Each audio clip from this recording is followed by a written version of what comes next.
It's Time is an extremely budget indie game that replicates choice-based games on a much smaller scale. In fact, it's made by one person, Sebastian Willman. And now I can finally say that I have emphasis on slightly, more subscribers than him. It follows the story of a stay-at-home scientist, John, who invented the first functional time machine. You play as John for the majority of the game. We get to witness his life's downward spiral as his close friends and family are put into danger or even killed. The fates of his family, Katie, his daughter, and Lucy, his wife, are near to his heart. Even the fate of his friends, Paul and Tim, are put into question. But for how long can John manage playing God? Without further ado, it's time to review It's Time.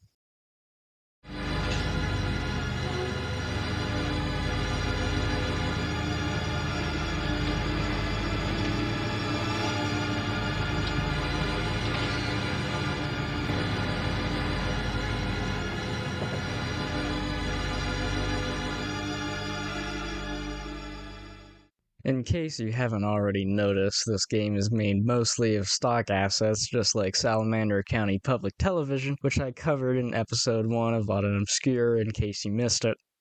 We open quite dramatically with a 911 call. A boy is being held hostage by his own mother.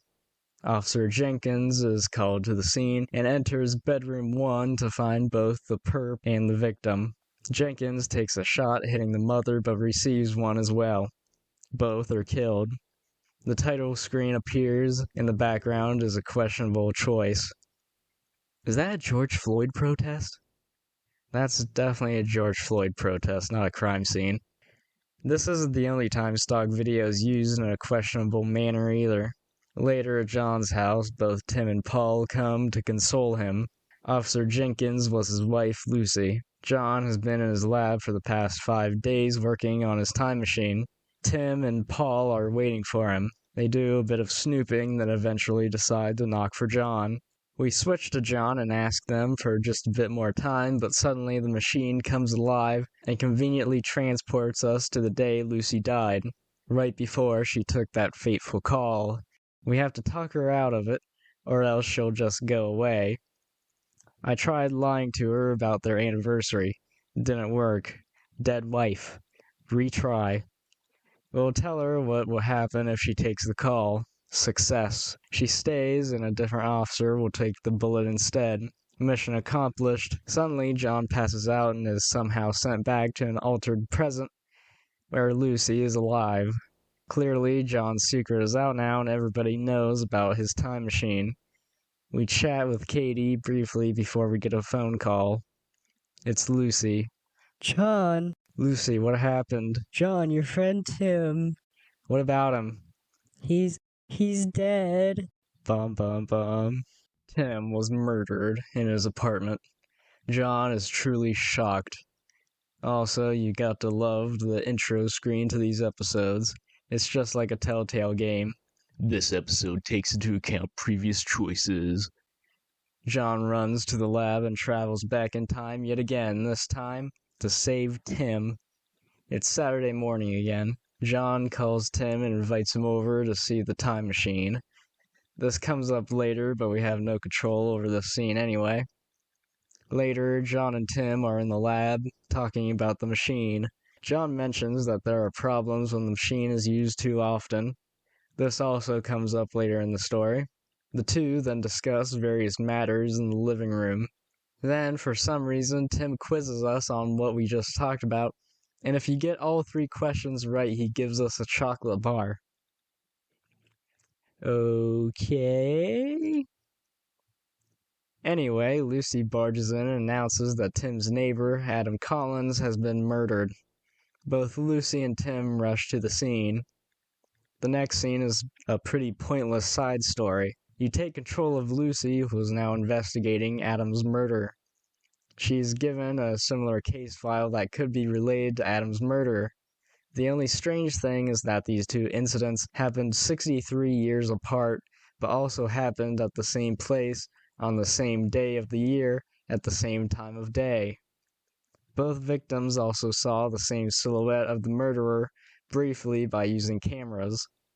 It's odd and somewhat scary. Perhaps John's rogue time machine has sent this killer forward in time right before he was about to strike.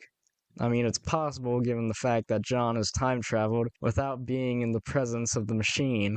Or perhaps the silhouette is some other sort of creature that lurks in that certain apartment complex. We may never know the true answer because the game says screw you, never explains it, and moves on. If there was any part of the game I would like to be built upon more, it would definitely be this. We are back as John and he's trying to get Katie to go to guitar lessons. We can use the chocolate bar to persuade her, but instead I tempt her with a rock album, because that's what little girls love. Anyway, we take her to guitar lessons and then to the CD store.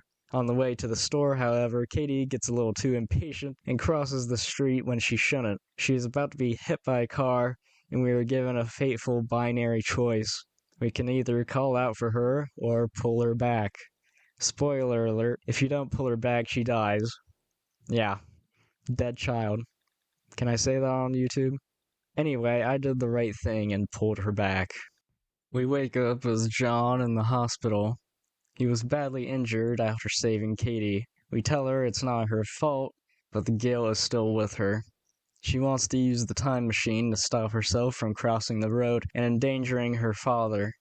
In an effort to turn the machine on, she is sent to the future in which Los Angeles is a wasteland with crumbling cities and a helpless population, which isn't too far from the Los Angeles of today. Of course, this freaks her out. A baby is heard crying, and to find it, we have the opportunity to partake in the dumbest minigame ever. We have to click the correct arrow when it appears on screen, with each correct click making it harder to get to the next. I get it, you wanted some engaging gameplay to your visual novel, but this was certainly not fun for me. I would always get the last arrow, miss it, and have to start all over again.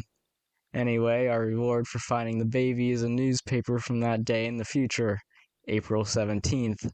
Suddenly, Katie is taken back to the present. Her mom is there and asks what she was doing. Katie explains the situation, but Lucy isn't all convinced. We are given the opportunity of handing over the newspaper as evidence, which I did since it's the easy way out. They have only 2 weeks to stop this disaster from happening. Paul researches natural disasters that have happened in the area for centuries before, and discovers that it is exactly the same as what is happening now before the disaster. We're back at the Jenkins residence where John is now recovered from the accident. Paul has a private conversation with him in the nerd study. I mean, seriously, what kind of scientist has a giant Hulk fist in their study? Anyway, Paul explains the situation to John and he's somewhat upset. Paul claims that the time machine could be the reason this is happening, but John continues to deny it. The machine has already saved lives, how could it take so many in the form of a tsunami? Eventually, John yells at Paul to get out. It's April 17th, the day the tsunami arrives. Katie and the rest of her class are on a school bus early to avoid the tsunami. Her friends are scared and you are given the choice to tell them whether or not the tsunami is dangerous. I told them it wasn't, but it doesn't matter anyway because the bus crashes and all those kids won't be able to witness the horrors of the tsunami. That sounded a bit dark. Back at the house, Lucy gets a phone call from the school informing her of her daughter's death. She grieves. Paul and Tim are there, and they need to find John. He's in his lab, which is now secured by a passcode lock. We need to find the code in John's study to open it. You have to click on any 4-digit number you find to add it to the list of possible codes. Eventually, we find it, and we confront John. He's trying to use the machine again. He still doesn't believe the machine has caused the tsunami or anything, and he just wants to keep his family alive using it. Lucy lays out all the facts and says that John has to choose between saving her or saving Katie. Now, although I don't think this is a bad thing to include here, and does have some emotional weight to it, it is somewhat forced. Couldn't John just go back in time before Lucy was killed after that call, prevent that from happening, not build the time machine, and have both Lucy and Katie alive? I mean, that would make the most sense to me personally, but fine. This is the final decision you have to make. I chose to save Katie since Lucy did say she would sacrifice herself if necessary, and so John's life goes on, just him and his daughter. His wife had died a hero saving a child, as well as her own in a different timeline. That's all. But I did go back and choose Lucy just to see how that would work, because if you ask me, it makes less sense for Lucy to be alive without Katie being alive. That means John would have traveled to the time between when Katie was hit by a car or when she was in the crash and the tsunami. So that timeline would have already been altered and the tsunami could still have been a possibility. I'm just saying the Lucy ending sounds like John just wanted to get Katie out of the picture, so for that I stand by the Katie ending as canon. Well, that certainly was a trip. It was actually pretty engaging on the first playthrough, and I felt that my choices were probably the best I could have made on that first playthrough.